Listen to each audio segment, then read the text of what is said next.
هتعمل ايه رمضان النهارده؟ احنا نصنع مغناطيس. انت في سنه كام؟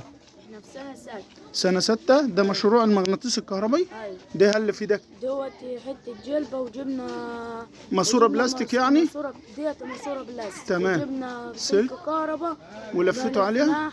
نحاس وطلعنا منه فردتين، تمام. فردة من هنا وفردة من هنا. تمام. هتعمل ايه بقى؟ واحدة طلعناها حطينا فيها سلك من هنا وسلك من هنا، والمسمار دوت هتعمل بقى المسمار ده؟ دوت المغناطيس. هو ده وقت بيلزق؟ لا ما بيلزق. طب ايه اللي هيخليه يلزق؟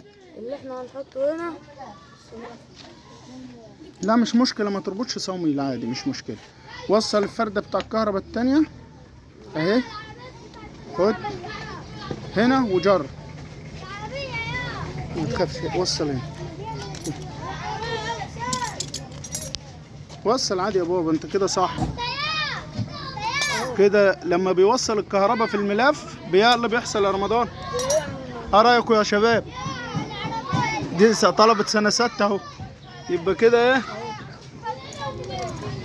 مغناطيس اهو. افصل الكهرباء. اول ما يفصل الكهرباء من الملف اللي بيحصل يا رمضان. المغناطيس بتاع بيفصل المغناطيس صح، لانه ده اسمه توليد مغناطيس من ملف كهرباء نحاس صح؟ ايه رايك؟ وصل تاني كده. يبقى اشرح وانت بتوصل فردتين كهرباء فيها في الملف.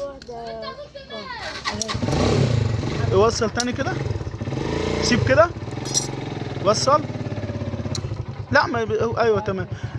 ابعد عنه، افصل، خلي المغناطيس بعيد كده شويه ووصل الكهرباء بقى. يا ده يا رمضان.